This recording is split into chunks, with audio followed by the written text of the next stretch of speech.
Buenas tardes a todos.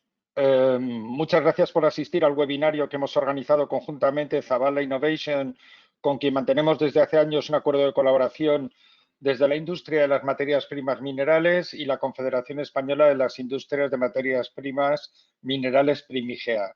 Yo soy César Luace, soy director general de esta confederación de Primigea y también de Cominrock, organizaciones en las que está integrada toda la industria de materias primas minerales, y voy a actuar como moderador de la sesión. Antes de hacer una muy breve introducción, quiero en primer lugar presentar a las personas que me acompañan. Por un lado, Daniel Agudo, director del área de desarrollo de negocio de Zabala Innovation, también de la misma entidad, Sancho Ubani, experto en descarbonización industrial y consultor senior en gestión de I+D+I. Y por último, Fernando Díaz, consultor en sostenibilidad y energía y experto en eficiencia energética y energías renovables. Yo, como creo que lo más importante es que hablen ellos, yo simplemente quiero decir que, como todos sabemos, la actualidad sobre descarbonización y eficiencia energética es una cuestión esencial para nuestra industria de las materias primas minerales por muchísimos motivos. Por un lado, porque estamos en el lado de tener que servir las materias primas para poder lograr estos objetivos comunes, y por otro lado, porque nuestra propia industria tiene que realizar un salto adelante para descarbonizarse. Y por lo tanto, estoy seguro de que muchos de los asistentes, a los cuales os agradezco la presencia, sois entidades con potencial de tener proyectos vinculados con la descarbonización, la gestión de la energía en sus múltiples variantes. Y bueno, pues entrando en materia, por una parte, la publicación de una convocatoria de ayudas para la descarbonización de la industria manufacturera en el marco del PERTE de descarbonización es inminente, como nos van a contar. De hecho, os diré que nosotros, como Primigea, que somos miembros de la Alianza por la Competitividad de la Industria, hemos estado interactuando con el Gobierno para formular propuestas para hacer que el aterrizaje del PERTE, de varios PERTEs, pero hoy estamos con el de descarbonización, sea más viable y más eficaz. Luego nos explicarán las claves para poder acceder a participar en estos PERTEs. Y por otra parte, el sistema de los certificados de ahorro energético CAES está en pleno auge tras su aprobación este año. El equipo de expertos de Zabala nos va a explicar ambas cuestiones en detalle, así como la forma de proceder para que los posibles interesados en sus servicios de apoyo y consultoría para preparar vuestras propuestas pueda ponerse en marcha lo antes posible, ya que, como os van a explicar, una característica muy importante del PERTE es que será por orden de solicitud, motivo por el cual hay que ponerse ya mismo manos a la obra para tener las propuestas ultimadas para cuando sea la fecha de presentación de las propuestas. Yo no me quiero extender más, simplemente permitidme 3 consideraciones prácticas. Por un lado, las preguntas se van a responder en la parte final del webinario. Por lo tanto, como todos, de acuerdo con el formato de la reunión, no tenéis acceso al micrófono, hay un acceso para poder formular preguntas por escrito, escribidlas y al final pues las responderemos. Si da tiempo a todas y las que no fuera posible responder, pues os responderá el equipo de Zabala por correo electrónico. Por otro lado, seguramente lo preguntaréis varios, así que ya me anticipo, se va a compartir con todos vosotros la grabación del webinario, así como las presentaciones. Y por lo tanto, en consecuencia, pues os informo, por si no lo habéis escuchado, que el webinario está siendo grabado, de hecho, ya. Así que yo, sin más dilación, le cedo la palabra a Daniel Agudo, que, como he dicho, es el director del área de desarrollo de negocio, que nos va a hacer una breve presentación de Zabala Innovation. Por favor, Daniel, cuando quieras. Genial, César, muchísimas gracias. Perdona que tenía el micro cerrado. Lo primero de todo, dar las gracias a César, porque la verdad que siempre está muy predispuesto a colaborar y ayudar con este tipo de actividades que entendemos son interesantes para todos los asociados de Cominrock y de Primigea. Por tanto, César, muchas gracias. Sabemos también que tienes algún algún tema más personal que te hace que sea todo un poco más complicado, por lo tanto las gracias dobles, o sea que muchas gracias y la verdad que llevamos unas semanas con bastante velocidad, bastante interés en justo los dos instrumentos sobre los que vamos a hablar hoy. Yo no os voy a entretener mucho, de hecho yo voy a hablar solo un par de minutillos y enseguida vamos a dar paso a Sancho y a Fernando para que os hablen de los instrumentos. Como decía César, digamos que vuestro sector está muy enfocado o forma parte de las líneas estratégicas, todo este tipo de actividades de descarbonización, eficiencia energética, etcétera. Por tanto, llegan estos dos instrumentos que son de total actualidad ahora mismo y que a ver si conseguimos entre todos dar un empujón a este tipo de proyectos y que podamos ir mucho más rápido con estos objetivos, ¿no?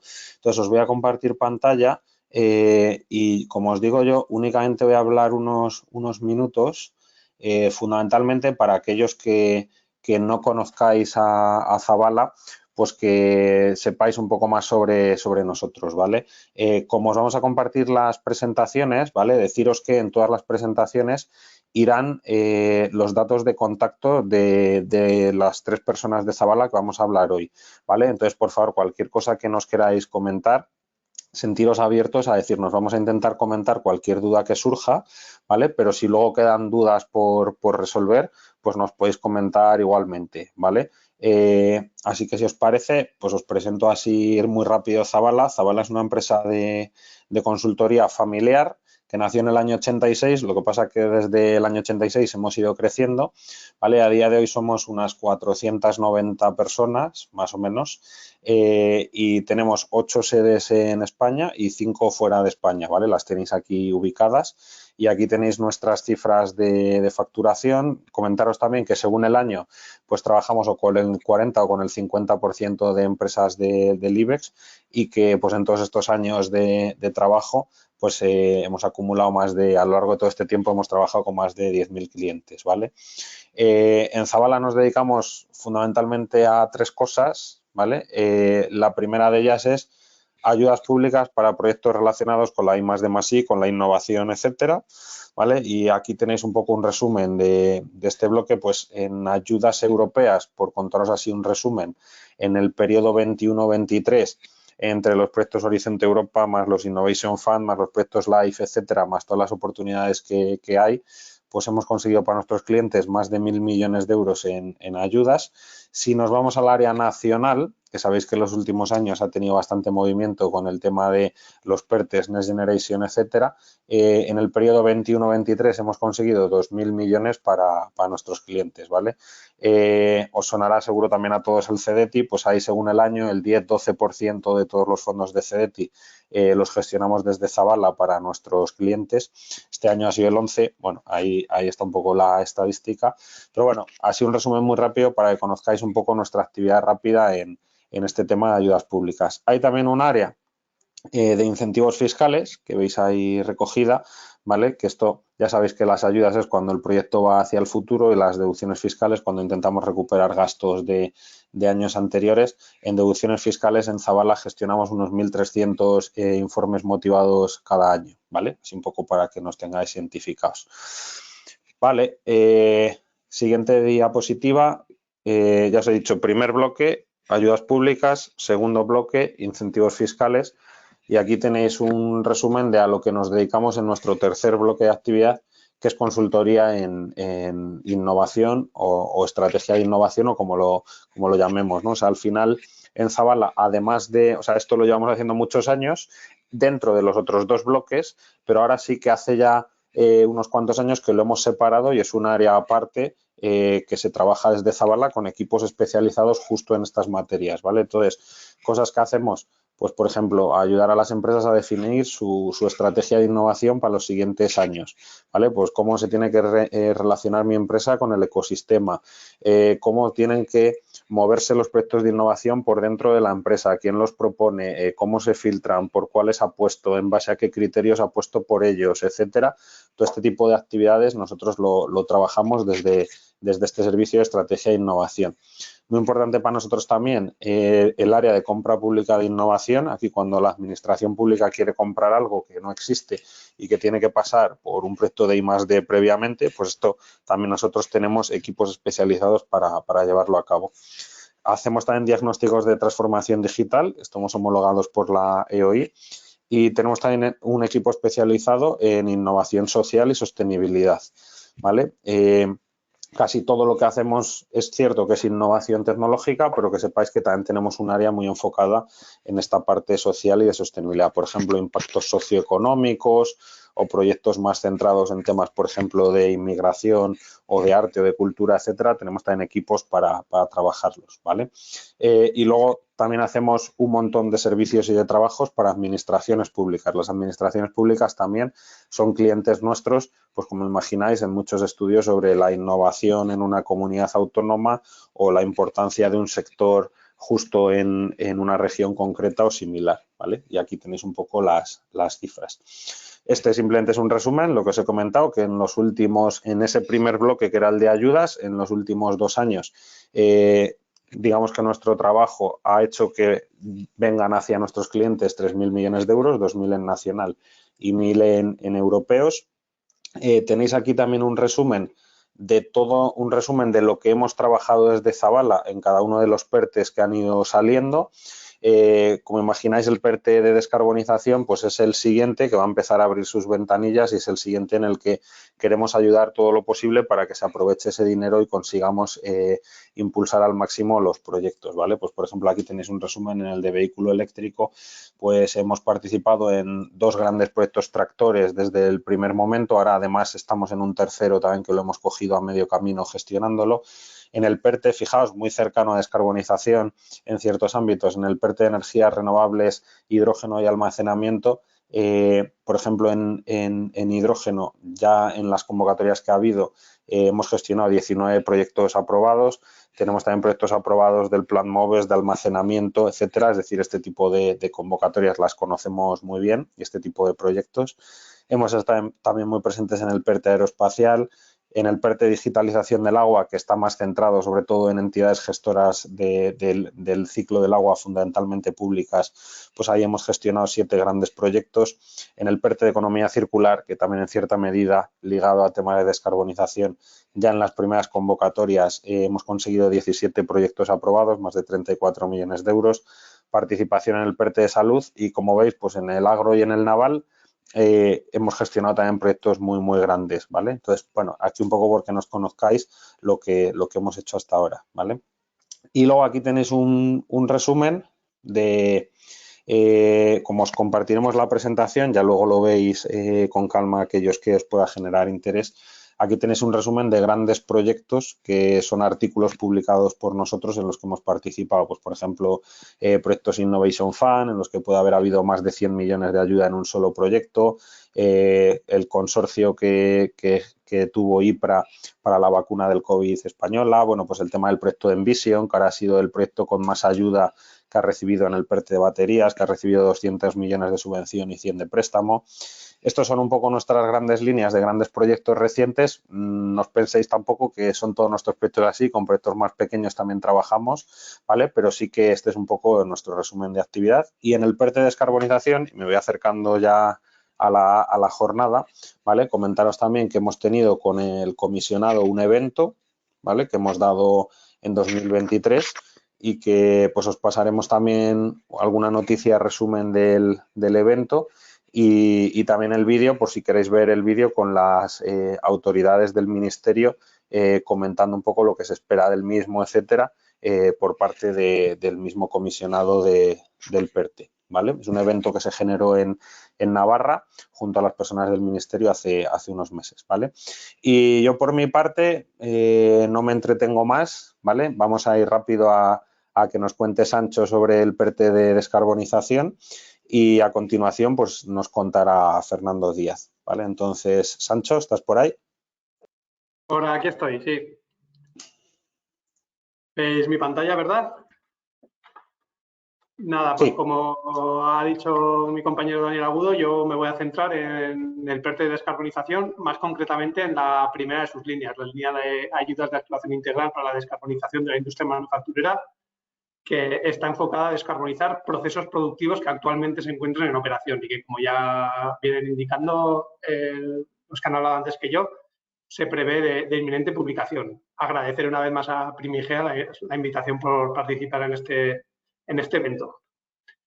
Deciros que, bueno, toda esta presentación está basada en el borrador de bases de la convocatoria, ya que las bases definitivas todavía no están publicadas, y que esta presentación contiene mucha información, mucha de ella no la voy a citar, la voy a pasar por encima, porque las bases son muy densas, pero os la dejo ahí en la presentación para quien quiera profundizar más en ella. Y también tenéis mi contacto en la presentación por quien necesite resolver alguna duda concreta.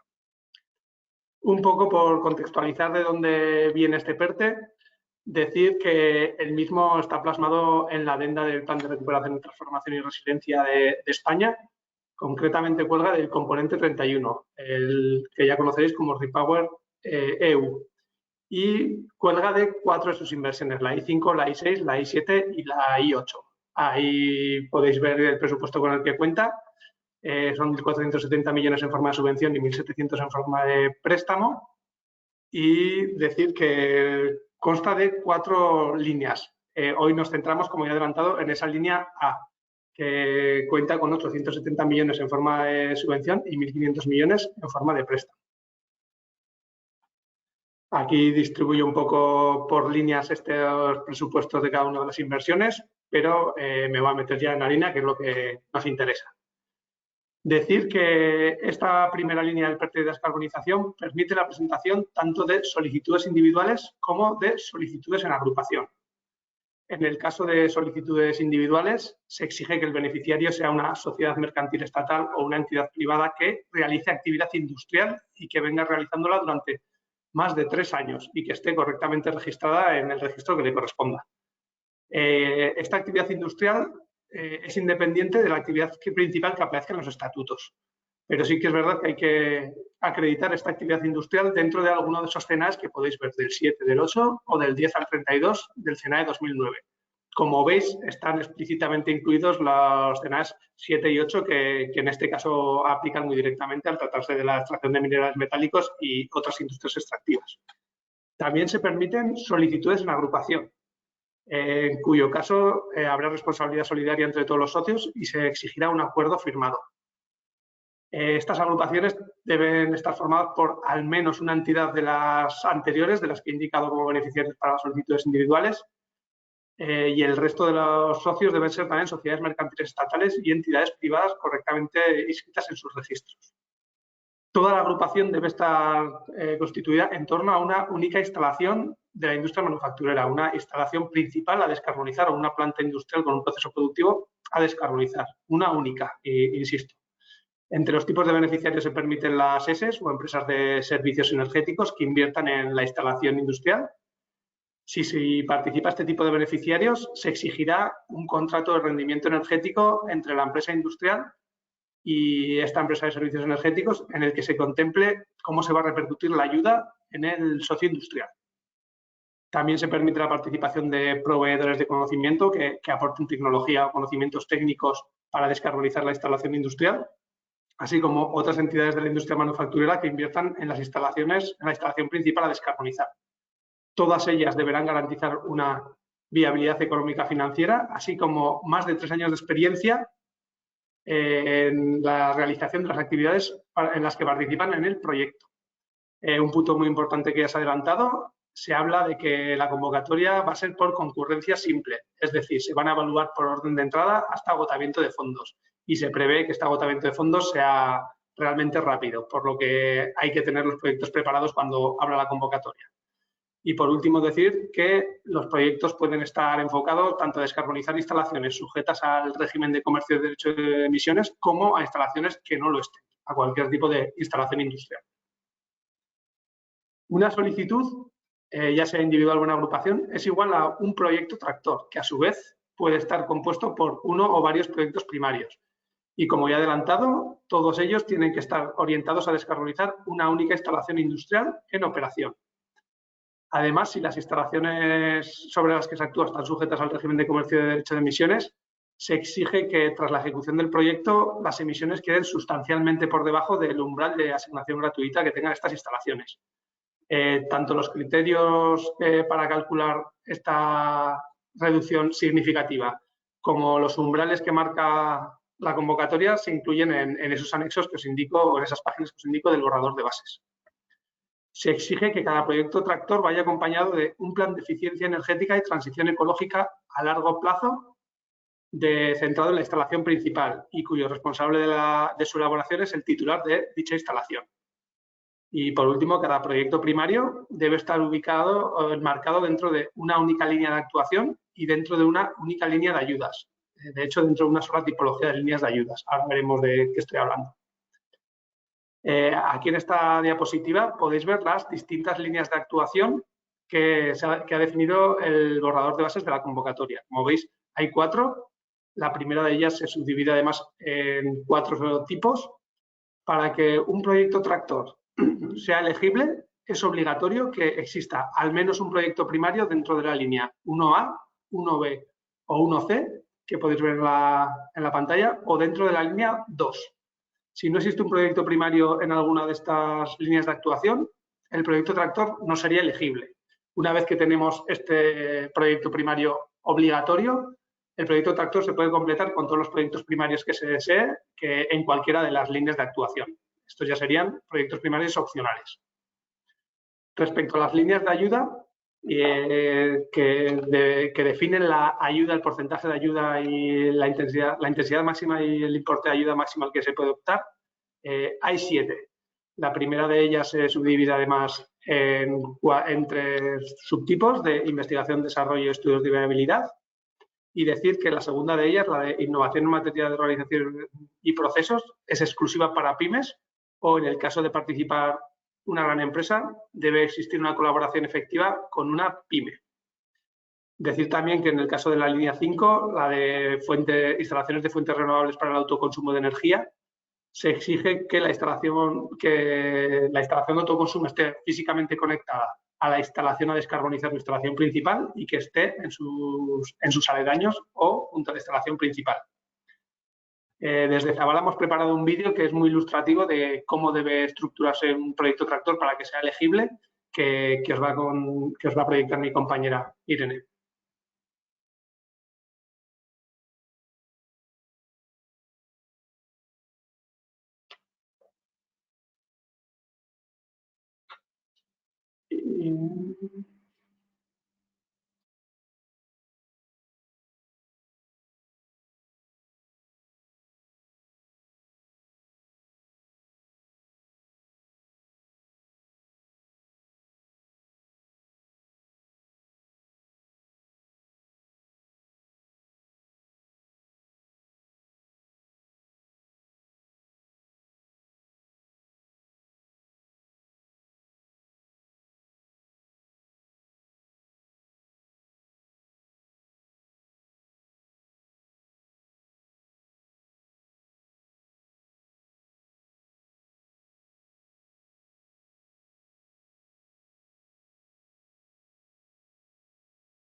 Muchas gracias, Irene. Si no me equivoco, veis mi presentación, así que sigo avanzando en ella. Como ya se ha indicado en el vídeo, la estructura del proyecto tractor queda clara con esa exigencia de un primario dentro de esas líneas de actuación obligatorias, pudiendo completarse con nuestros proyectos primarios en otras líneas de actuación. Pero decir que en todo caso, para que un proyecto tractor sea elegible, es imprescindible que exista un proyecto primario de inversión de una empresa industrial. También, como ya se ha adelantado en el vídeo, hay 3 exigencias claves que debe cumplir un proyecto tractor para que éste sea elegible. La primera de ellas tiene que ver con su plazo de ejecución. Esta convocatoria exige efecto incentivador, es decir, el proyecto no se puede haber iniciado antes de presentar la solicitud y ni siquiera puede haberse lanzado un pedido o aceptado una oferta asociada al proyecto. Hay que esperar a presentar la solicitud. Y el plazo máximo de ejecución finaliza el 30 de marzo de 2026. Así es como lo marcan el borrador de bases. Es posible que permitan una pequeña prórroga, como mucho hasta el 30 de junio de 2026 en las bases definitivas. Habrá que verlo, pero en todo caso tendrá que estar muy bien justificada. En cuanto a la reducción de emisiones, se exige que cada proyecto tractor, para ser elegible, debe garantizar una reducción de emisiones de 3.000 toneladas de CO2 equivalente al año, al menos, o, en el caso de no llegarse a esa cifra, debe reducirse como mínimo el 30% de las emisiones de gases de efecto invernadero que tenga la instalación industrial en la situación previa a la ejecución del proyecto. Existe además un presupuesto mínimo de 1 millón de euros financiables por proyecto tractor. Y respecto a las previsiones de fechas que se manejan, que este es uno de los puntos que más os interesará, decir que se espera que las bases reguladoras definitivas, así como la primera convocatoria, cuya ejecución es hasta marzo de 2026, como acabo de adelantar, está prevista que se dé este mismo mes. De hecho, incluso se habla de este viernes, día 15, como fecha prevista de que se publiquen las bases definitivas. Habrá que ver si se cumplen estas previsiones, pero el mes de diciembre seguro. Respecto al plazo de presentación, se habla de que habrá de entre 10 y 30 días desde la publicación de las bases reguladoras para que abra la convocatoria. Esto nos sitúa hacia el 15-20 de enero aproximadamente. Decir también que habrá una segunda convocatoria dentro de esta primera línea del PERTE de descarbonización que se prevé para el segundo semestre de 2024, aunque también se habla de que se puede retrasar. Y en este caso el plazo de ejecución será más amplio. Permitirán proyectos que se ejecuten hasta 2028. Respecto al requisito de reducción de emisiones, decir que este debe estar medido o cuantificado únicamente en la instalación principal y que en función de la línea de actuación en la que situemos nuestro proyecto primario se cuantifica de una forma o de otra. Por ejemplo, en todos aquellos proyectos primarios de la línea 1 de reducción de emisiones directas de la instalación, solo se contempla la reducción de emisiones directas, excepto en el caso de que hablemos de descarbonización por reducción de recursos, que se podrá sumar también las emisiones indirectas logradas por la sustitución de materia prima. En el caso de proyectos de eficiencia energética línea 2 o proyectos de instalaciones de renovables para autoconsumo, línea 3, lo que se contempla son las emisiones indirectas. En este caso, se multiplicará por un factor que da el borrador de bases de 0,16.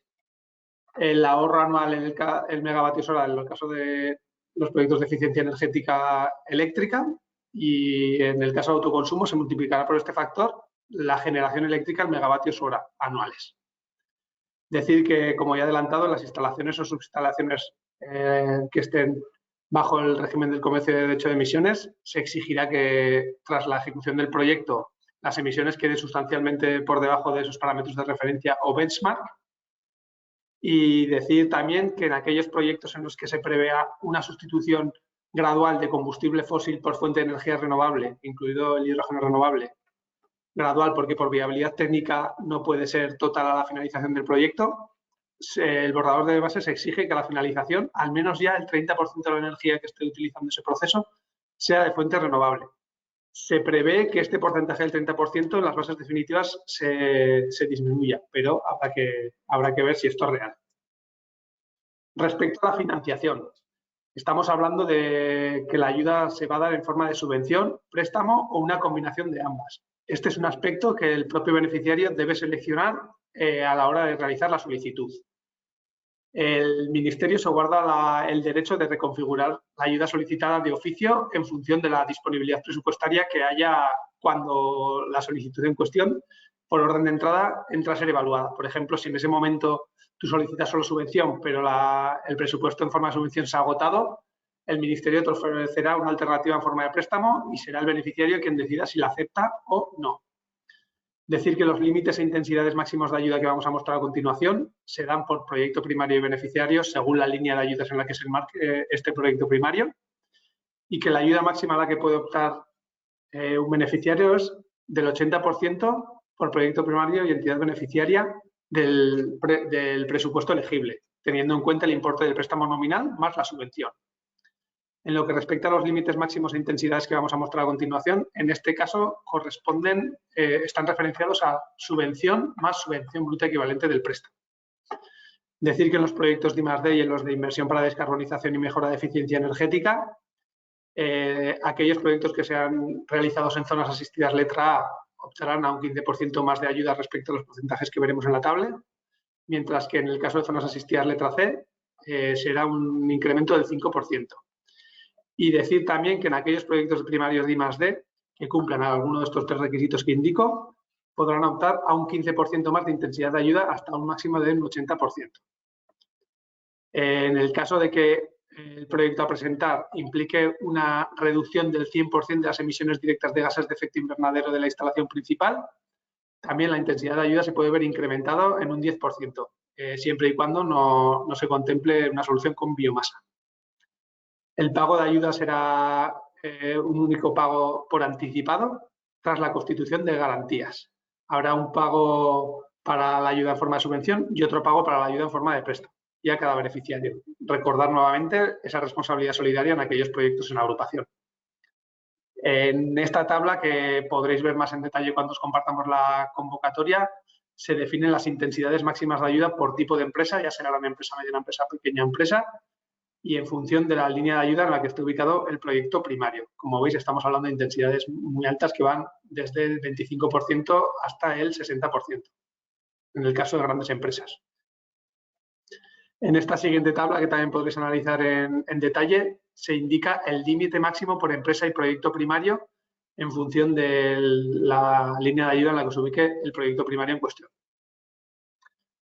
Respecto al importe del préstamo, el mismo vendrá acotado por estas 2 casuísticas. El primero, por el riesgo vivo que el beneficiario tenga acumulado con DigiPyme, o por 5 veces los fondos propios de la entidad beneficiaria a fecha de solicitud. Estamos hablando de un plazo de amortización a 10 años, con un plazo de carencia de 3 y de un tipo de interés de aplicación del 2,88%. Sí que es verdad que se está empezando a decir que este tipo de interés que aparece en el borrador de bases puede variar, no mucho, pero en función del precio de mercado en el momento de la publicación de las bases definitivas. Veremos en cuánto queda finalmente. Se exigirá la constitución de garantías antes de la resolución de concesión, un resguardo de constitución de garantía por modalidad de ayuda, no para el préstamo y otra para la subvención. En el caso de las ayudas en forma de subvención, las garantías andarán entre un 15% y un 50% de la ayuda en forma de subvención, y esto dependerá del porcentaje de subvención que tenga la entidad beneficiaria sobre la subvención total que reciba el proyecto tractor. Mientras que en el caso del préstamo, las garantías dependerán de una calificación financiera, de la calificación financiera que tenga el beneficiario, y rondarán entre el 10 y el 20% del importe del préstamo. En las siguientes diapositivas, en las que no me voy a detener, se identifican los costes o los gastos subvencionables por tipo de línea de ayuda en la que se ubique el proyecto primario. Decir simplemente que en el caso de la línea de I+D estamos hablando de financiar gastos. Lo mismo en el caso de la línea de innovación en materia de organización y procesos, mientras que en la línea de ayudas a la inversión para la protección del medio ambiente y la descarbonización industrial, así como en las ayudas a la inversión para la mejora de la eficiencia energética con carácter innovador, estamos hablando ya de inversiones, de activos. Recalcar en este punto que la partida de edificación e instalaciones se acota a como máximo el 70% del presupuesto financiable y que nunca se financiarán actuaciones que se realicen para adecuarse a normas de la Unión Europea ya adoptadas, salvo que la actuación finalice 18 meses antes de la entrada en vigor de dicha norma. En estas 2 líneas de ayuda, la de protección del medio ambiente y la descarbonización industrial y en la de mejora de la eficiencia energética, Muy importante decir que el presupuesto financiable será la inversión a ejecutar comparada respecto a una inversión de referencia, es decir, restándole esta inversión de referencia, que debe garantizar que también cumpla las normas de la Unión Europea, permita una capacidad productiva y una vida útil comparables a la inversión a financiar.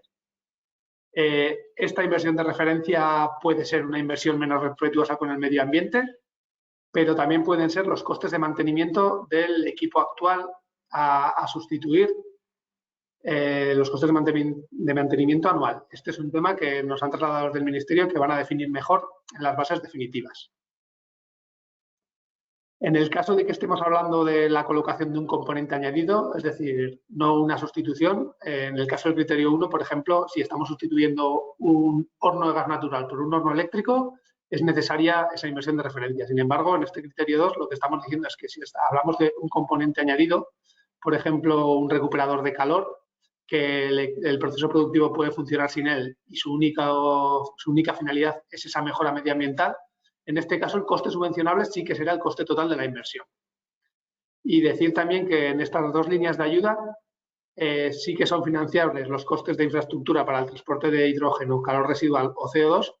Sin embargo, no son subvencionables las instalaciones de almacenamiento, excepto en el caso de hidrógeno renovable. Como novedad, esta convocatoria por primera vez permite que en el caso de que sea necesaria una inversión de referencia, pero no se quiera aportar porque no interese económicamente o porque no se puede conseguir, el coste subvencionable sea igual al de la inversión, pero la intensidad de ayuda se reduzca a la mitad respecto a lo que hemos mostrado en la tabla anterior. Respecto a la línea de ayudas a la promoción de energía procedente de fuentes renovables para autoconsumo, decir que en este caso sí que se pueden incluir equipos de almacenamiento de energía eléctrica y térmica, siempre y cuando el 75% de la energía que absorban provenga de esta instalación de autoconsumo. Y decir que en este caso solo se financian nuevas instalaciones de autoconsumo que se dediquen a la instalación industrial, directamente utilizadas en el proceso productivo y que sean propiedad de un solicitante o de un miembro de la agrupación. En este caso no existe una inversión de referencia, sino que el coste subvencionable es el coste total de la inversión. Recordad esa exigencia de que esté físicamente conectada a la instalación principal. Y por último estarían las líneas de estudios medioambientales y servicios de consultorías y las líneas de ayudas a la inversión en favor de la PYME. Respecto a la compatibilidad de las ayudas, ya enlazando un poco con la segunda parte de esta charla en la que participará mi compañero Fernando Díaz. Decir que esta convocatoria será compatible con otras siempre y cuando en las actuaciones estemos hablando de costes financiables diferentes, pero que si estamos hablando de los mismos costes, será incompatible con cualquier otra ayuda o programas o instrumentos de la Unión Europea, ya que por el Reglamento General de Exención de Categorías ya vamos a máximos. También será incompatible con la participación en las subastas del MITER, por la que se regula el régimen económico de energías renovables para instalaciones de producción de energía eléctrica. Sin embargo, como primera vez y novedad de este PERTE, será compatible con los CAEs o certificados de ahorro energético, en aquellos proyectos en los que estemos hablando de proyectos de mejora de eficiencia energética. La única exigencia es que hay que declarar estos CAEs que se esperan obtener del proyecto y que las aportaciones a obtener a través de los CAEs, más la subvención, más el préstamo a conseguir, nunca pueden superar el 100% del presupuesto financiable. Otros aspectos de interés, decir que los proyectos tractores deben garantizar una contribución climática superior al 40%. En este PERTE no será un problema, pero este tema se detalla en el anexo 1 del borrador de bases para quien lo requiera. También recomendaros que aquellos que tengáis una idea de proyecto en mente, echéis un ojo al anexo 3 del borrador de orden de bases, ya que se listan una serie de ejemplos muy claros de actuaciones financiables en cada una de las líneas de actuación que pueda ayudar a ver si tu actuación, tu proyecto es financiable o no. Recordar la exigencia de 3 ofertas, todas con fechas anterior al lanzamiento del pedido o a la aceptación de una de ellas, en aquellos gastos superiores a 15.000 euros. Estas 3 ofertas no hay que presentarlas en solicitud, pero sí se exigirán en justificación. Y también recordar el tema de la inversión de referencia cuando sea necesario, como antes he comentado. No son financiables equipos de segunda mano y todos los equipos a financiar deben incluir el marcado CE. Para todo beneficiario deberá acreditar el cumplimiento de la ley de morosidad. Este es un aspecto que no hay que acreditar en la solicitud, pero que sí que van a exigir acreditar tras la propuesta de resolución provisional, y podría caerse un proyecto si el beneficiario no es capaz de acreditarlo. En cuanto a las subcontrataciones, decir que ahora mismo están limitadas al 70% del presupuesto financiable, aunque se rumorea que las bases definitivas van a incrementar este porcentaje del 70%. Se exige que todas las empresas subcontratadas estén al corriente con Hacienda, Seguridad Social y que cumplan el DNSH. Y si estamos hablando de una subcontratación de más de 60.000 euros, de más del 20% de la ayuda o con una empresa vinculada, es necesaria una autorización previa por parte del Ministerio para poder llevar a cabo. Y como punto muy importante, decir también que, al menos esto es lo que dice el borrador de bases, aunque podría cambiar en las bases definitivas, se exige ya desde el momento de la solicitud 2 certificaciones realizadas por entidades externas, que son un poco las que más podrían limitar en plazo la preparación de estas solicitudes. Por un lado, se exige un informe elaborado por una entidad de verificación acreditada en el comercio de derecho de emisiones, en el que se acrediten las emisiones directas de gases de efecto invernadero de la instalación principal, los consumos de combustibles y de energía eléctrica, que valide la verosimilitud de las reducciones de emisiones y de consumos energéticos que se indiquen en la memoria, en el proyecto, y si la empresa está en el régimen de comercio de derecho de emisiones, que es verosímil la previsión de quedarse sustancialmente por debajo de los valores de referencia. Además, en cada proyecto primario se exigirá la presentación de una memoria de evaluación sustantiva, así como un dictamen de dicha memoria elaborado por un verificador acreditado en ENAC, del cumplimiento del DNSH, de no causar un daño al medio ambiente. Existe una plantilla para ello en el anexo 7 del borrador de bases. Y recordar también que en el caso de proyectos primarios de I+D, desde el momento de la solicitud también se exigirá esa certificación de que el proyecto, esa certificación externa de que el proyecto es investigación o desarrollo. Los últimos rumores hablan de que solo se va a exigir en la solicitud esta certificación de I+D, que es probable que la certificación de emisiones y la certificación externa de DNSH se exijan tras la resolución provisional, pero ahora mismo el borrador de bases lo exige en la solicitud. En esta diapositiva, que voy a pasar rápidamente, hemos listado la documentación administrativa que exige la convocatoria, que como todas aquellas del Ministerio es mucha, marcando en rojo aquellas que no son subsanables y en azul aquellas que son subsanables por omisión, pero que si mostrasen una fecha posterior a la fecha de solicitud, perderías tu turno en el orden de entrada de tu solicitud y posiblemente con ello la financiación.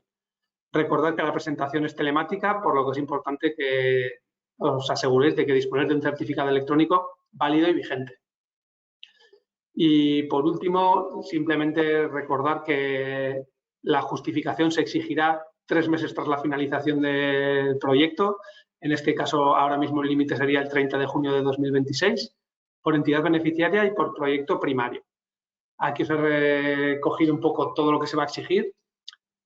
Como tema importante decir que esa certificación externa de emisiones y de consumos que se va a exigir previa al inicio del proyecto o con la resolución provisional, va a haber que verificarla también con una entidad externa una vez ejecutado el proyecto. Y en el caso de incumplimientos, ya sea a nivel de presupuestos, a nivel de reducción de emisiones, se considerará incumplimiento total o incumplimiento parcial, lo que implicará reintegros totales o reintegros parciales. Y recordar también que al ser una ayuda que se paga por anticipado, estos reintegros irán acompañados de intereses de demora y de intereses financieros. De ahí que sea muy importante cuantificar bien esa reducción de emisiones y también los presupuestos para garantizar que no va a haber incumplimientos. Y hasta aquí mi parte, le cedo la palabra a mi compañero Fernando Díaz, que pasará a hablaros de esos certificados de ahorro energéticos que son compatibles en el caso de actuaciones de eficiencia energética con este PERTE. Muchas gracias a todos. Muchas gracias, Sancho. Bueno, buenas tardes a todos. Gracias por la invitación y bueno, yo espero ser más, esto no tiene tanto misterio como la descolonización, pero bueno, creo que es un tema muy interesante.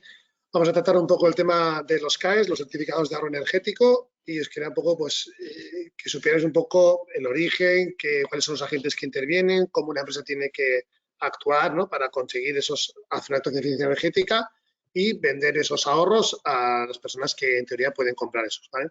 Un CAE, pues la palabra lo dice, es un certificado de ahorro energético, es un documento electrónico. Perdón, se me ha ido ahora las... Ay, perdón, que creo que se me ha ido. Se me ve bien, ¿no? Vale.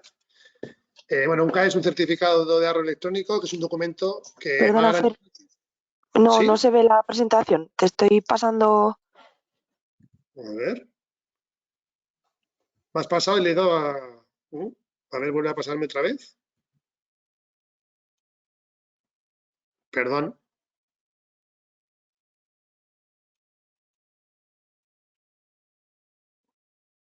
Vale. ¿Ahora se está viendo?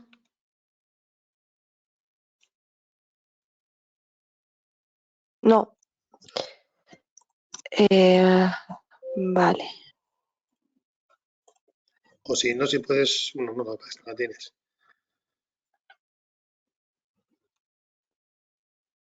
Si le puedes dar a aceptar. ¿Ya le he dado? No entiendo.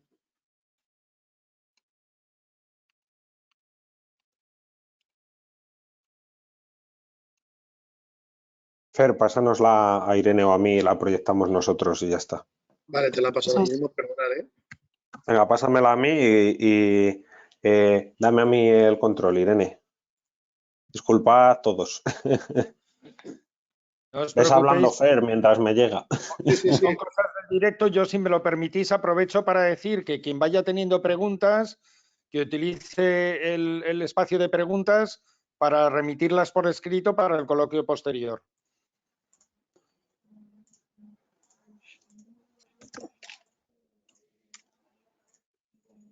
Envíamelo, Fer, que no me ha Sí, llegado sí, de momento. estoy en ello, más que me ha tardado Vale. en salir. Perdón.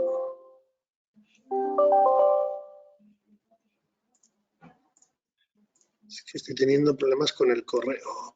Espera, a ver si por Teams.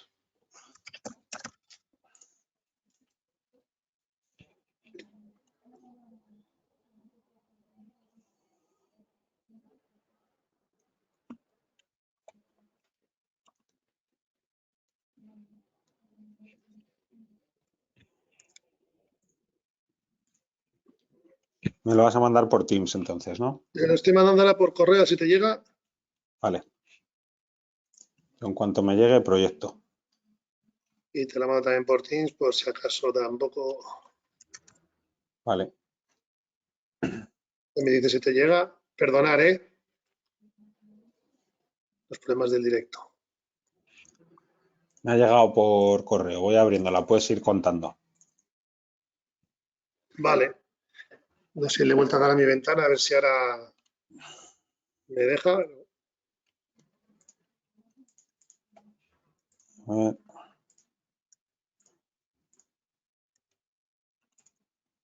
No se está viendo, ¿no? ¿Veis ahora? Se ve el de Dani, sí. Vale. Venga, Pues venga, vale. Fer, me vas diciendo. Te voy Vamos a por eso. diciendo- te voy Pero diciendo- se ve con las notas. Perdone. Las notas, hay que darle, eso es. Listo. Ahí.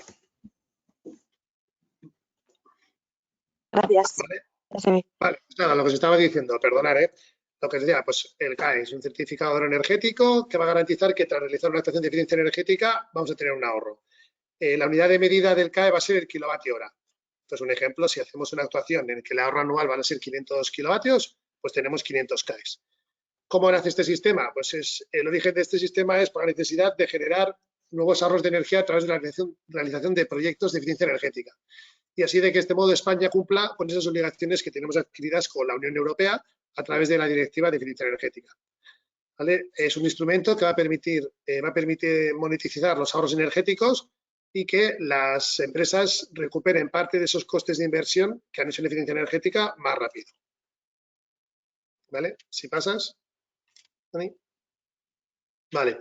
Para poneros un poco en antecedentes y saber de dónde viene todo el sistema CAES, para que conozcáis, hay una ley que es la 18/2014 del 15 de octubre sobre la aprobación de medidas urgentes para el crecimiento, la competitividad y la eficiencia, en la cual hay unas obligaciones para determinadas empresas, que son las comercializadoras de gas y electricidad y operadores de productos petrolíferos y de gases licuados del petróleo al por mayor, en las cuales tienen que conseguir unos ahorros energéticos anuales.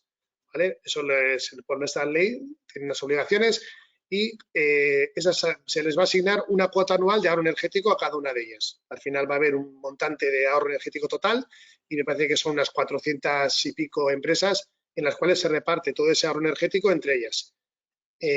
La suma de todas estas obligaciones de ahorro anuales de todos estos sujetos obligados será el objetivo que nos marca la directiva europea que tenemos que cumplir, que cada año es superior. Entonces, para hacer efectivo este cumplimiento de obligaciones, los sujetos obligados lo que están haciendo hasta la fecha es realizar una contribución financiera al Fondo Nacional de Eficiencia Energética, de tal manera que ese fondo es el que está sacando todas las subvenciones y ayudas en eficiencia energética para que luego las empresas presentemos nuestros expedientes, nos otorguen esa subvención y de esta manera podemos un poco reducir esa energía en la suma de todos para lo que nos pide la directiva europea.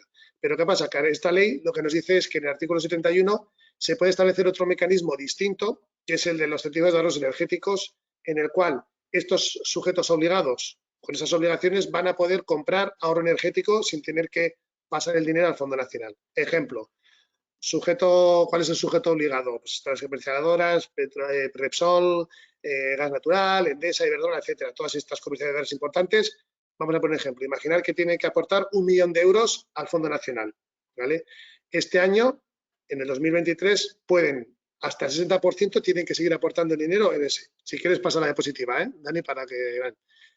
Van a poder aportar hasta el 60% del dinero a ese Fondo Nacional. Pero luego tienen el 40% que van a poder comprar ahorros energéticos directamente a los usuarios finales.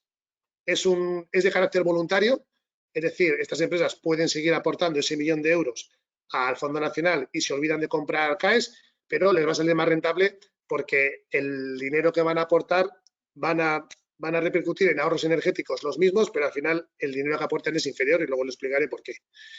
Entonces, en el 2023 es 60% al fondo como máximo, como mínimo, y como máximo el 40% de obligación, y con eso cumplíamos con lo que nos está pidiendo la Unión Europea. Si pasas un poco para adelante, vale, bueno, luego este Real Decreto salió el 24 de enero de 2023, ¿vale? Y luego han salido una serie de órdenes, el 18 de julio salieron 2, la 815 y la 845. En la primera se desarrolla parcialmente este Real Decreto, en el cual se explica pues, cuál es la figura del sujeto delegado, que ahora os explicaré, y un poco cuáles son, qué tiene que cumplir para cada uno de esos, ¿no? El procedimiento de la emisión de certificados, cuáles son las actuaciones singulares, etcétera. En la siguiente orden se aprueba un catálogo de medidas estandarizadas, es decir, va a haber una serie de actuaciones que vamos a poder realizar, que son actuaciones de tipología estándar, que son las típicas, las comunes que solemos realizar. Cambio de una caldera por una bomba de calor, cambio de iluminación, cambio de los compresores por más eficientes, aislamiento de tuberías, aislamiento de fachadas, cambio de carpintería de una fachada. Entonces, todos estos de actuaciones, que son actuaciones más comunes, el Ministerio ha sacado unas fichas en las cuales nos indica qué requisitos tienen que cumplir y cuál es la metodología de cálculo para conocer ese ahorro energético que hay, ¿vale? Y luego hay una resolución el 20 de octubre en la cual, pues ahí tenéis las fichas que son y un poco se actualiza y se amplía esa información, ¿vale? De fichas. Si continúas. Vale. ¿Qué agentes intervienen en el sistema CAES? ¿Vale? Vamos a empezar desde abajo para arriba. Usuarios finales. ¿Quién es un usuario final? El que es la persona física, empresa, agrupación de vecinos, entidad pública, consorcio, comunidad energética. O sea, al final, el beneficiario es cualquier persona que vaya a realizar una actuación de eficiencia energética, ¿vale? Entonces, eso es un tema más que beneficia frente a las ayudas que a lo mejor sí que estaban limitadas por beneficiarios. Entonces, cualquier persona que haga una actuación de eficiencia energética es usuario final y va a poder vender esos ahorros. Importante, la persona que puede vender esos ahorros es la persona que realiza la inversión. Por ejemplo, si yo soy una empresa y tengo una empresa de servicios energéticos que me está realizando inversiones dentro de mi nave, al final quien realiza la inversión es la que luego va a poder vender esos ahorros. Con lo cual, si yo tengo una S y la S es la que realiza la inversión, sería la S la que podría vender esos ahorros, no yo, no sería mi empresa. ¿Vale? Eso serían lo que son los usuarios finales.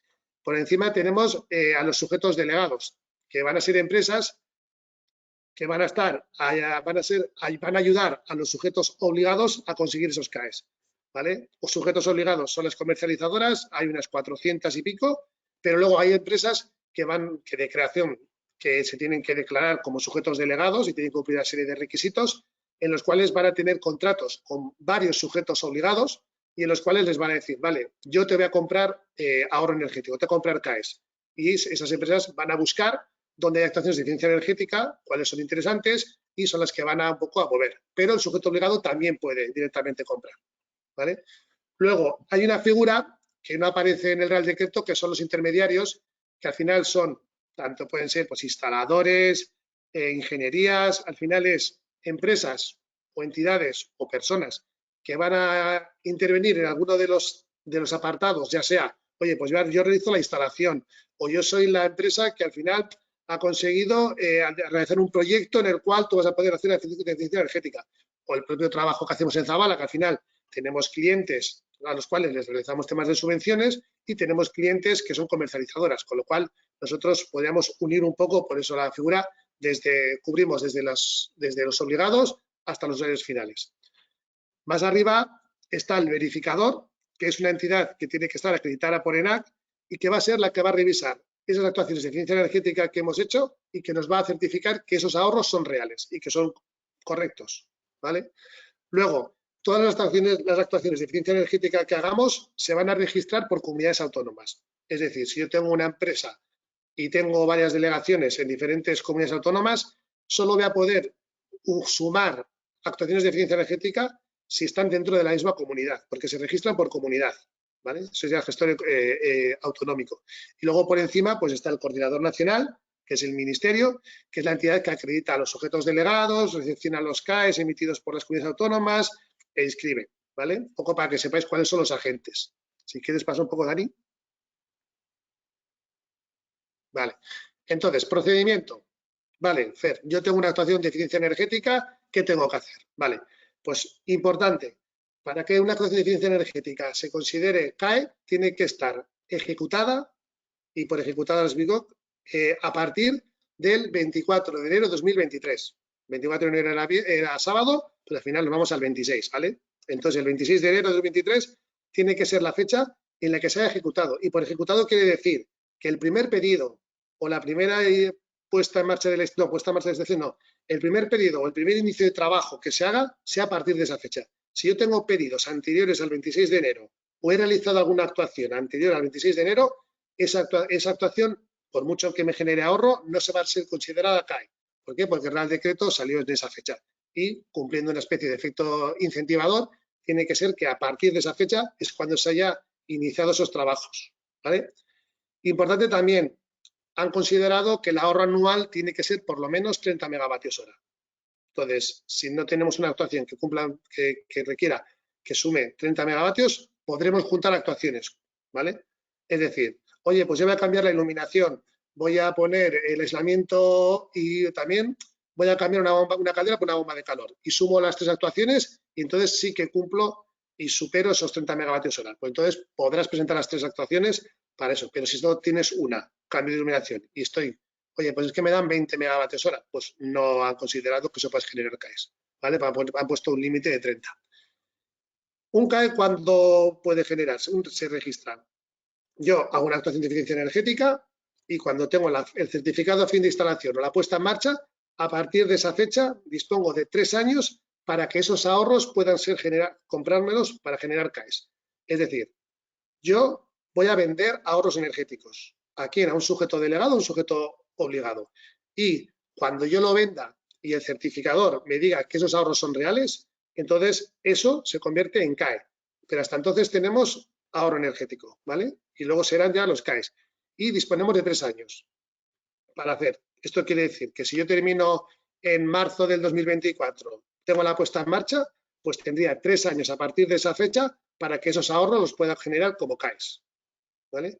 Y siempre no superando la fecha del 1 de enero de 2031, porque este sistema pues ha venido, luego seguramente habrá una prórroga, se ampliará, etcétera, pero hasta la fecha es hasta 1 de enero del 31. ¿Quién puede emitir esos CAEs? ¿Son los sujetos obligados o los delegados? Nosotros, como usuarios finales, vosotros como empresas, no podéis emitir esos CAEs, sino que tienen que ser, quien reciba esos CAEs son los sujetos obligados o delegados. Como os he dicho antes, hay dos tipos de actuaciones estándar o singulares.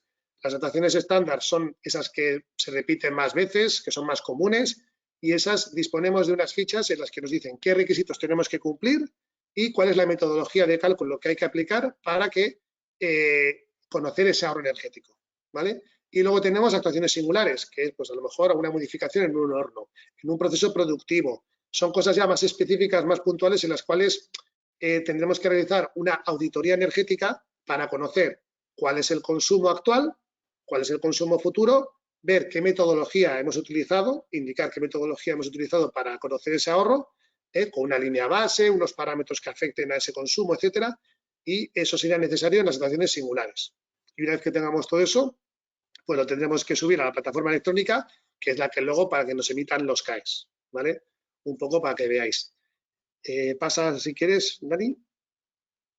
Ahí os he puesto un poco el diagrama para que veáis a grandes rasgos. En filas tendríamos cada uno de los agentes en qué apartado intervendría y en columnas tendríamos, pues desde la 1 a la 3, sería lo que es ejecutar la actuación de eficiencia energética, verificarla y presentar la solicitud de CAEs.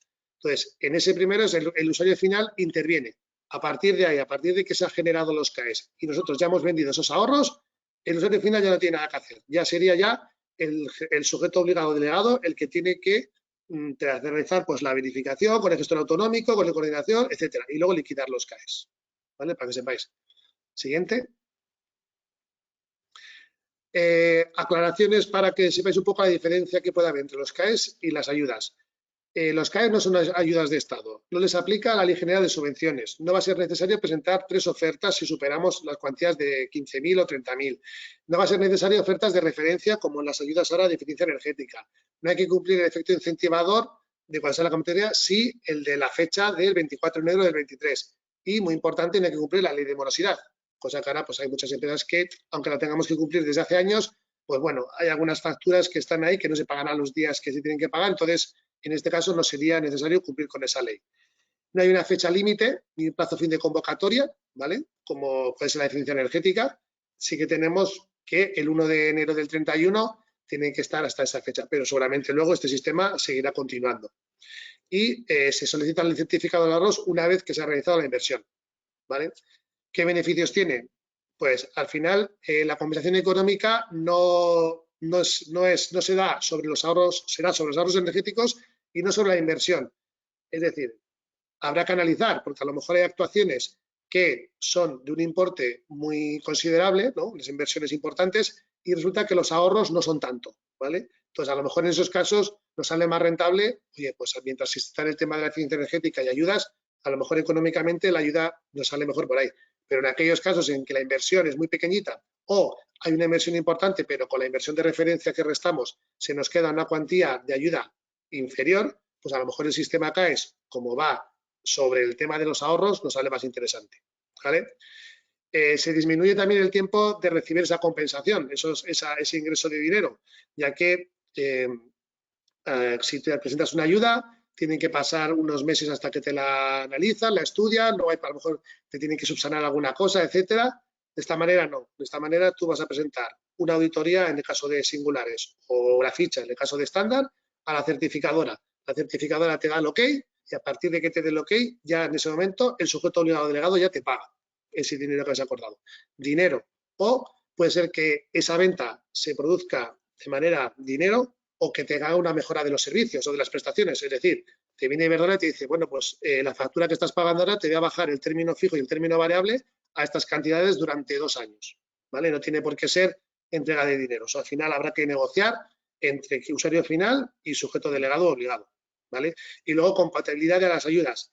Estas ayudas son compatibles con el PERTE de descarbonización y son compatibles con cualquier convocatoria siempre que esa convocatoria no esté financiada por el Fondo Nacional de Eficiencia Energética, porque al final el dinero viene del mismo sitio y al final estaríamos duplicando ahorros de cara a tener que luego justificarlos frente a Europa, ¿vale?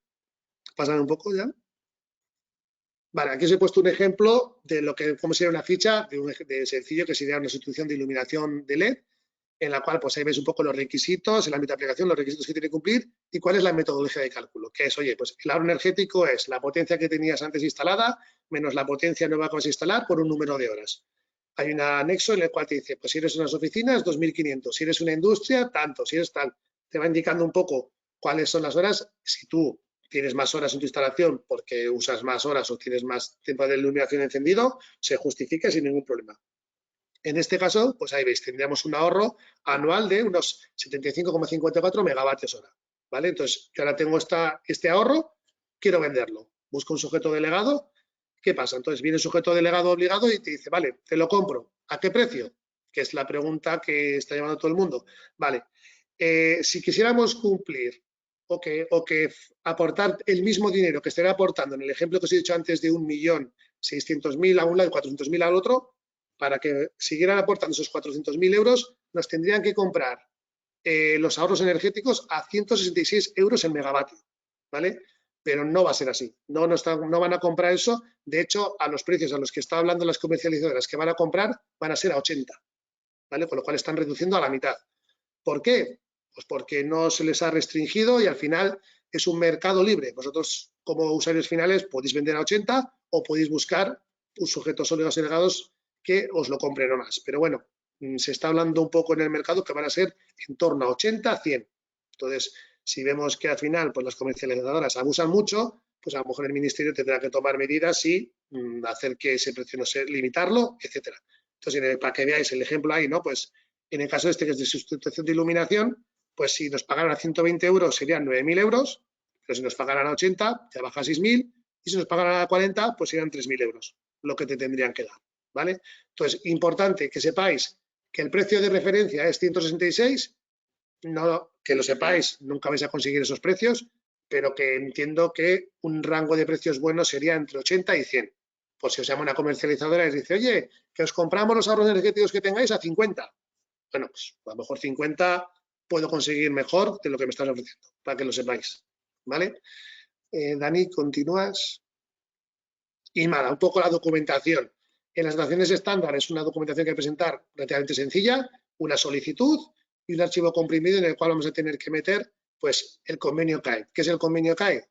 Un convenio que se va a firmar entre el sujeto delegado o sujeto obligado y nosotros, usuarios finales, en el cual vamos a decir que yo, usuario final, vendo estos ahorros energéticos de esta actuación que he hecho y te la vendo a este precio, el megavatio, ¿vale? Con lo cual nosotros estamos comprometiendo a que esa actuación ya no la podemos vender a ninguna persona más, ya se la hemos vendido a esa persona. Y el sujeto delegado obligado se compromete a comprarte esos ahorros energéticos a ese precio o darte una compensación en la factura o como al final como se dictamine, ¿vale? Y luego habrá que presentar un dictamen favorable, que es el que te emite la certificadora, la fecha cumplimentada y una declaración que hay que cumplimentar. En el caso de actuaciones estandarizadas. ¿Pasa, Dani? En el caso de singulares, la única diferencia que vamos a tener es que al no disponer de una ficha que nos diga cuál es la metodología que tenemos que utilizar en el cálculo, vamos a tener que aportar un informe en el cual justifiquemos, acreditemos esos ahorros. Es decir, una auditoría. Vamos a tener que hacer una auditoría ya sea en el proceso productivo, si es un cambio en un proceso productivo, o si es una máquina a la que hemos hecho una sustitución, una mejora para que consuma menos gas, pues tenemos que hacer una auditoría de lo que consumía antes, lo que consumía después y eso se le entregará a la certificadora junto con toda la documentación para que la acredite. Entonces, el único cambio que puede tener aquí es que hay que realizar esa auditoría, ¿vale? Y esto es un poco lo que es el sistema. Entonces, si tenéis dudas, preguntas, pues aquí estamos. Bueno, muchas gracias a todos. Yo en el sistema no veo ninguna pregunta por parte de ninguno de los asistentes. No sé si las tendrán. Entiendo que como vamos a mandar las presentaciones y ahí vienen vuestras direcciones de correo, os podrán, si es preciso, formular las preguntas que procedan, porque no veo ninguna ahora mismo en marcha. Yo sí que quería haceros una, si es posible. Vamos a ver, porque realmente nosotros tenemos dentro de la industria una heterogeneidad de tipo de empresa y de tamaño de empresa sobre todo, que para las empresas, digamos, pequeñas o más pequeñas y medianas, esto puede ser un poco abrumador. Entiendo que vosotros desde Zabala hacéis un acompañamiento completo un poco adaptado a la dimensión de la empresa. Si os No te parece, escuchamos. sí, ahora yo creo que sí ya. Si os parece, gracias César por la pregunta. Si os parece, comento yo. Como dice César, o sea, es verdad que al final cuando te lo cuentan, tu primera impresión es, joder, la oportunidad es importante, pero me echa un poco para atrás el tema de todo lo que hay que preparar, todas las cosas en las que hay que estar pendiente, el proceso de seguimiento, que luego además no me pillen con algo que me haga perderlo al final, etcétera. O sea, es verdad, y más si son cosas nuevas, como en este caso, ¿no? Entonces sí que es verdad que al principio puede parecer un poco complicado. Deciros que nosotros al final como Zabala un poco nos dedicamos a ese acompañamiento, ese intentar que vosotros os podáis centrar mucho en el proyecto y lo menos posible en el papeleo para conseguir las ayudas, etcétera, ¿no? Tanto en la parte administrativa como técnica, como si hay alguna parte más económica, como hablar con vosotros para cómo preparar las cosas, si tenéis que preparar ofertas, declaraciones, etcétera, petición de ofertas me refiero, etcétera, todo eso os podemos echar una mano. Entonces, yo ahí, César, gracias por decirnos. Nosotros, como dices, podemos acompañar desde la idea inicial del proyecto hasta el final, cuando se cobra o se vende el CAE o similar. Nosotros podríamos acompañar en todo ese proceso, sobre todo para que os dediquéis lo menos posible a la parte más burocrática y os podáis centrar en vuestro foco, que al final son vuestros proyectos y vuestras actividades. Entonces, ahí, cualquier duda que tengáis, que sea más técnica, pues Fernando y Sancho tendréis sus correos para que os puedan resolver. Y, por supuesto, cualquier duda que tengáis de, oye, pues vamos a echar un vistazo y estudiar si puede haber algún tipo de colaboración o podemos revisar algo juntos, ahí también tendréis mi contacto y, por supuesto, abierto a ayudar en lo que podamos por nuestra parte. ¿Vale? O sea, ahí, César, te agradezco que nos digas. Muy bien. No sé, lo digo porque como no tengo preguntas en el chat, no sé si queréis formular vosotros alguna reflexión adicional o quieres, Daniel, terminar tu intervención y cerraríamos el coloquio, el Yo webinar. sí que si os Estamos pasados de... parece... Sí, nos hemos pasado de tiempo, no vamos a tardar ya mucho más, disculpadnos. Yo sí que deciros que en el contacto que estamos teniendo con las empresas sí que hay preguntas así que nos están apareciendo mucho, ¿vale? Que se contestan en 30 segundos, entonces si os parece le voy a hacer una a Sancho y una a Fernando, ¿vale? La que le quería hacer a Sancho es una pregunta que nos está llegando mucho últimamente, que es cuando una empresa se quiere presentar al PERTE de descarbonización, parece que va a tener que declarar si luego esos proyectos van a llevar CAEs. ¿Vale? Pero claro, eso todavía no vamos a saber cuántos son. Entonces, sí que te quería preguntar, Sancho, ¿qué se puede o qué se espera que se responda a esta pregunta? Vale, un poco es algo que hemos estado hablando aquí internamente y lo que se limita es que el presupuesto total financiable no puede estar superado por la ayuda en forma de subvención más la ayuda en forma de préstamo más la captación a través de los CAEs, pues lo que se plantea es poner la cantidad mínima entre el hueco que quede entre el presupuesto financiable y la ayuda que solicitas o los megavatios hora ahorrados por 166, que es el precio máximo al que te los podrían comprar. Entonces, la idea es para maximizar luego, para no pillarte los dedos, poner la mínima cantidad de esos dos criterios. Vale, gracias, Sancho. Es una pregunta recurrente porque como no sabemos cuánto nos van a pagar por el ahorro, pues es difícil dar la cifra, ¿vale? Entonces, genial, gracias, Sancho. Y una pregunta también muy rápida para Fer, que nos está llegando mucho últimamente, es el tema de si un CAE sirve cuando ahorro energía en un combustible fósil, por ejemplo, en una actuación que utiliza combustibles fósiles, o tengo que ir siempre a combustibles más que llamemos verdes, ¿no? Por No, a ver, preguntarte sobre esto.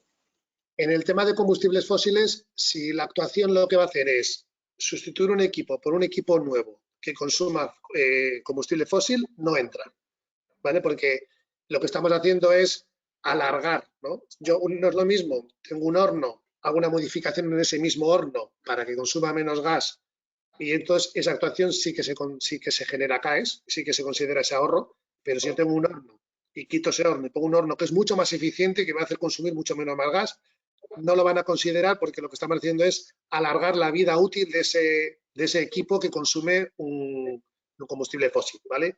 Entonces, en el caso de combustibles fósiles, mejoras en los equipos que tenemos actualmente, todas las que queráis. Sustitución de esos equipos por unos más eficientes, que sean nuevos, no inicialmente, no nos lo van a coger como CAES. Vale. O sea, si yo tengo un equipo que utiliza combustibles fósiles y hago una modificación que mejora su eficiencia, eso sí entraría, pero si modifico ese aparato que consume combustibles fósiles por otro nuevo que acaba de salir, pero que sigue consumiendo combustibles fósiles, aunque sea más eficiente, eso no entraría.